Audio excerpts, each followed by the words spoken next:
Hello and welcome to the Calmcast, a time to feel calm and think clearly. I'm Claire Downham, the Queen of Calm, a transformational life coach. I was a burnt out head teacher who finally made the journey to calm after years of trying, and I want to prevent you from having to do the same. The Calmcast is a series of short explorations, gently guiding you back to your natural state, which is calm and clarity. Just listen like you would listen to music, with an open mind and curiosity. There's nothing else to do. Now let's relax into today's episode.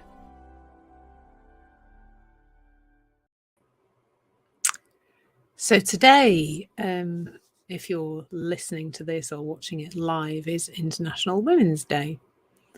And I've written a post about women and confidence because it really can seem, can't it, that there's something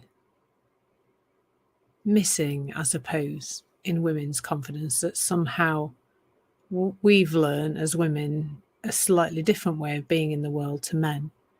Now, I think that's changing. I think we are raising our daughters in a different way, but it's so hidden, a lot of the learning that goes on as we grow up as women.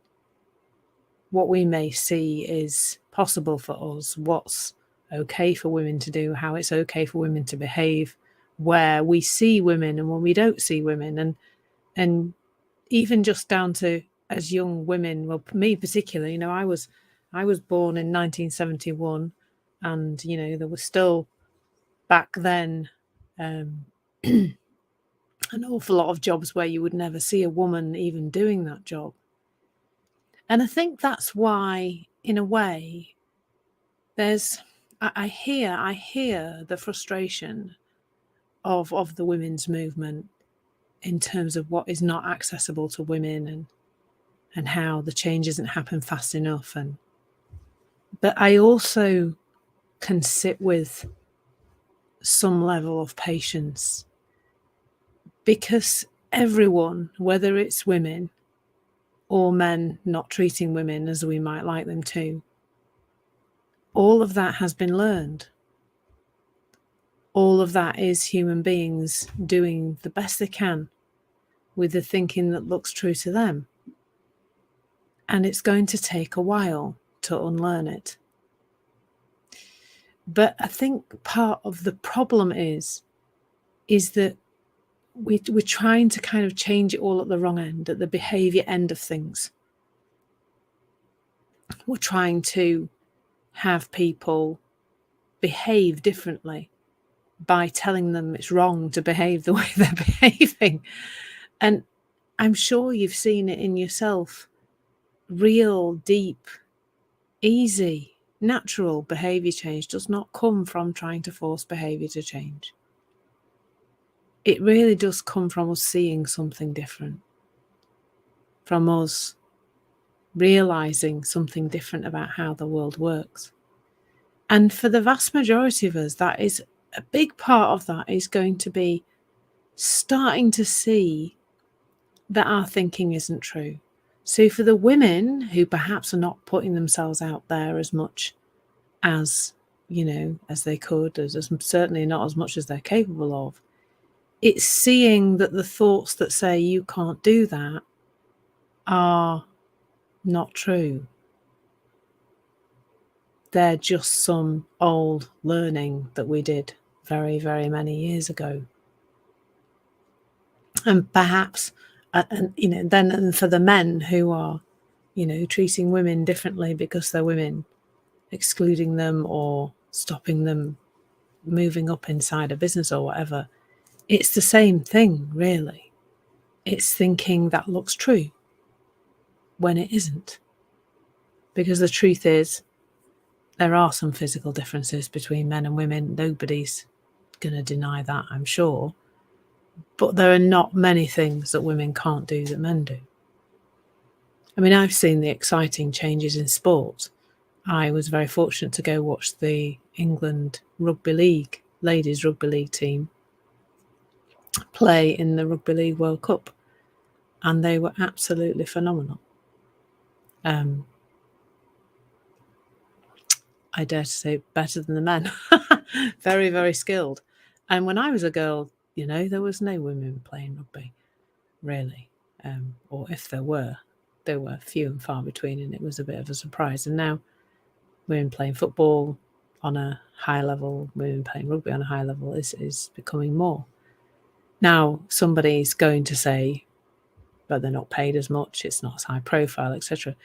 But we are, and this is where the patience comes in. This is where this is what's the next step comes in. Because we are talking about turning around a huge beast of thinking that has been around for 2,000 years. For 2,000 years, men have been top dog. And really, this journey of women moving into different spaces in life has been on the go for about 100 years. Really. About 100 years. It's just a bit more than 100 years since women got the vote. So for me, I find it really helpful to focus on the distance we've already come, which is really exciting. So why is this session called Unlearning to be Confident? Well, because it's the downright opposite to what you are being told you need to do. Whether you're a man or a woman, it doesn't really matter. You're being told that you need to learn to be confident. In actual fact, and this again is pointing to those innate qualities that you have. You were born confident. You are confident. You have confidence. Confidence is who you really are. And then you've learned to think. You've learned some things along the way. And these are the things that we can look towards unlearning. I love Claire Diamond kind of talks about it as reparenting. Your own parents can't do this anymore because you're too old, most of you.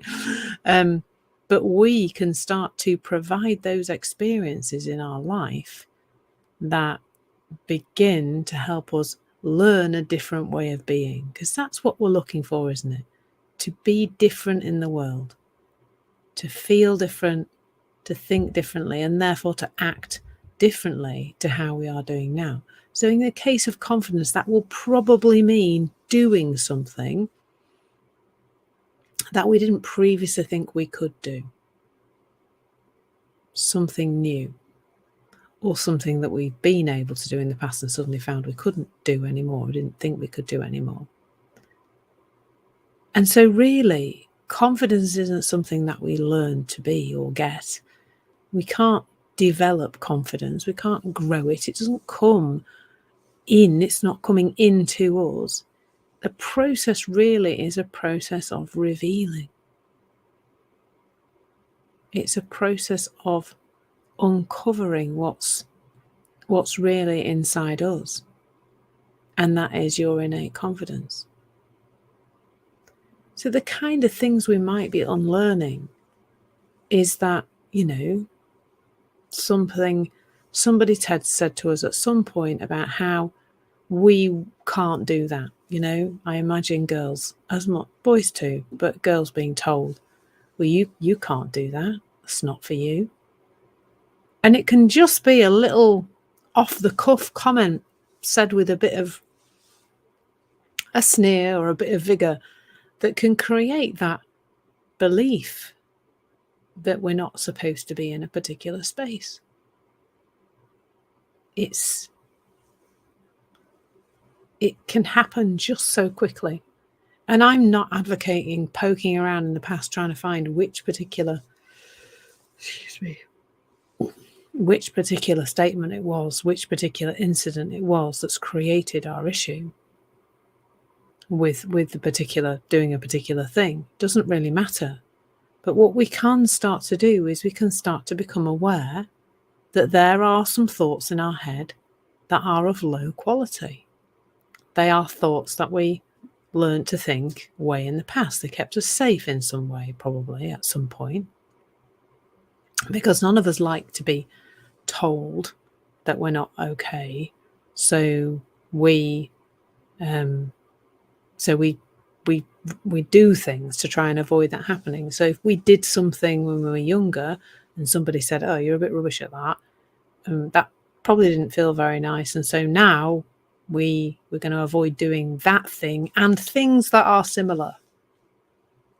The example I often use is, you read your poem to the class as a child and everybody laughs and the teacher says, "Oh, that's not very good. You need to go off and do some work on that." But it's probably more the other children laughing that's created a way of being in the world. And then for the rest of our lives, we don't want to speak out in public. We don't want to share. We don't want to, we don't want to put ourselves out there, I suppose, is a way to say it, because it's too painful and it's too scary. So that's why it's unlearning, because we learned something in that incident and it's hung around for a really, really long time. So now we want to unlearn it. And sometimes that can happen just through some awareness. Oh, there's that habitual thought that I have bobbing around up there. There it goes again. And having that kind of, oh well, kind of relationship with it. And knowing too that if we believe it, if we follow it, it is going to take us on a path away from where we really want to go in life. So that's a little bit on unlearning to be confident rather than learning to be confident. You don't have to learn to be confident, because your confidence is innate. But there are definitely some things that you could do with unlearning, and that is whether you are a woman, a man, or a child. And just having said that, they're the people I can help. Because humans, please, humans who are not feeling confident, doesn't matter what age they are, or are just not being the way they want to be in the world. That's what I can help with. So please do reach out if there's anything in this podcast that you just think, yep, I can kind of see what she's saying, but I need a little bit more help with that. And take care. Lots of love. And I shall see you or whatever in the next one. Thank you so much for listening. There's nothing to do now but bring some awareness to how this is working out in your life. Listen regularly to experience longer and longer periods of calm. This has been the Calmcast with Claire Downham, Queen of Calm. Take care and keep listening.